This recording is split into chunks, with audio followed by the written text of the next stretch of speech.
Assalamualaikum warahmatullahi wabarakatuh. Perkenalkan, nama saya Irma Suryani. Di sini saya akan menjelaskan tentang motivasi dalam keorganisasian. Nah, yang pertama itu ada definisi motivasi. Nah, apa sih motivasi itu? Motivasi itu ya, mengacu pada dorongan baik dari dalam diri maupun dari luar diri seseorang yang memunculkan antusiasme dan kegigihan untuk melakukan tindakan tertentu. Nah,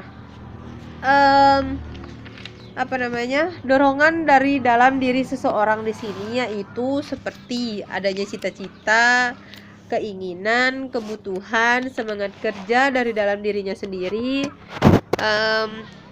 Lalu yang selanjutnya itu ada dorongan dari luar diri seseorang.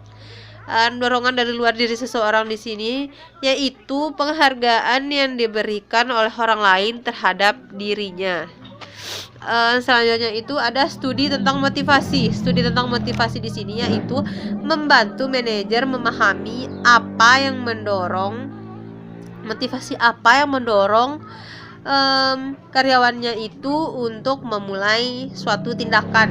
Nah, selanjutnya itu apa pengaruh pilihan tindakan mereka dan mengapa mereka mempertahankan tindakan tersebut sepanjang waktu. Lalu selanjutnya adalah model sederhana dari motivasi. Model sederhana dari motivasi yaitu yang pertama ada kebutuhan. Kebutuhan di sini yaitu menciptakan keinginan untuk memenuhi kebutuhan.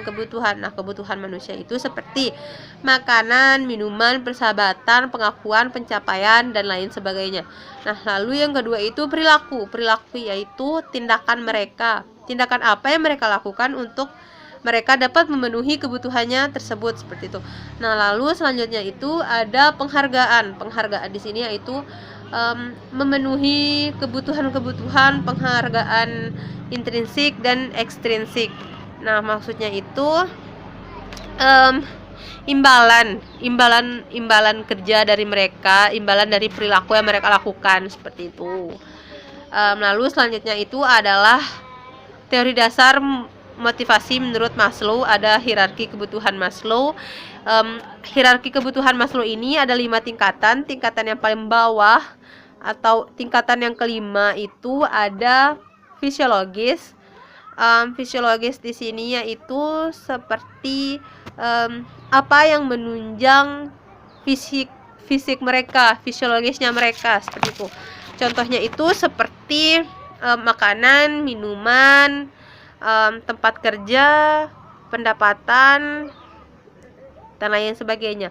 Nah, yang selanjutnya itu adalah rasa aman. Rasa aman di sini yaitu maksudnya mereka ini bebas dari peperangan, polusi, dan juga bebas dari kekerasan,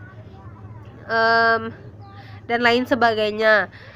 Lalu yang ketiga, tingkatan yang ketiga itu ada sosial. Nah, sosial di sini itu seperti klien, rekan kerja, pengawas kerja, kelompok kerja, dan lain sebagainya. Yang tingkatan kedua itu ada penghargaan. Penghargaan yaitu pencapaian atas apa yang dia lakukan, pencapaian atas kerjanya dia, kinerja kerjanya dia, status, tanggung jawab, dan reputasi kerjanya. Nah, lalu di tingkatan teratas, tingkatan pertama itu ada aktualisasi diri. Aktualisasi diri yaitu maksudnya pengembangan dirinya dia itu pemenuhan ideologinya, dan juga peluang untuk pelatihan. Seperti yang saya katakan tadi adalah pengembangan diri. Selanjutnya itu adalah proses motivasi. Nah, misalnya seorang karyawan atau pekerja itu pasti memiliki kebutuhan yang belum terpenuhi. Nah, cara dari dia itu untuk memenuhi kebutuhannya itu dia mencari jalan untuk memenuhi kebutuhannya yang belum terpenuhi tersebut. Lalu setelah dia mencari jalan, dia berperilaku sesuai tujuan. Nah, tujuannya tadi itu kan untuk memenuhi kebutuhan hidupnya, kebutuhan yang belum terpenuhi. Nah, misalnya perilakunya itu dia bekerja, berorientasi seperti itu. Nah, lalu selanjutnya itu dia mengevaluasi. Setelah bekerja itu tadi dia mendapatkan hasil dari pekerjaannya.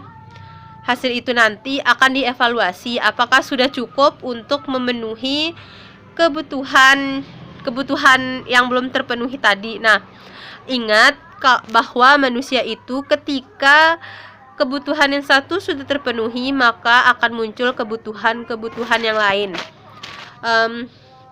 Maka nanti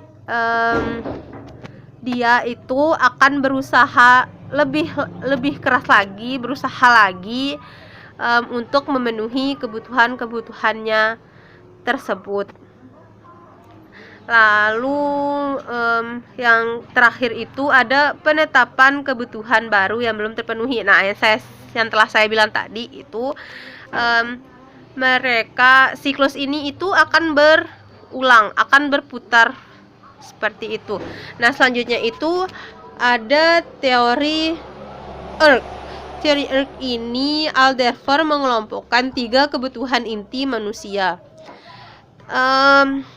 Tadi kan teori hierarki Maslow ini ada 5 tingkatan. Nah, kalau teori ERK ini ada 3 tingkatan. Tingkatan yang pertama itu adalah eksistensi, yaitu kebutuhan manusia untuk tetap bertahan hidup atau kebutuhan fisiologisnya seperti itu. Nah, lalu yang kedua itu adalah hubungan atau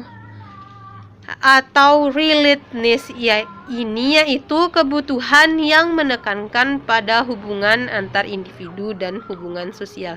Dan yang terakhir itu adalah pertumbuhan atau growth, yaitu kebutuhan akan perkembangan dalam diri seseorang. Sekian materi dari saya. Wassalamualaikum warahmatullahi wabarakatuh.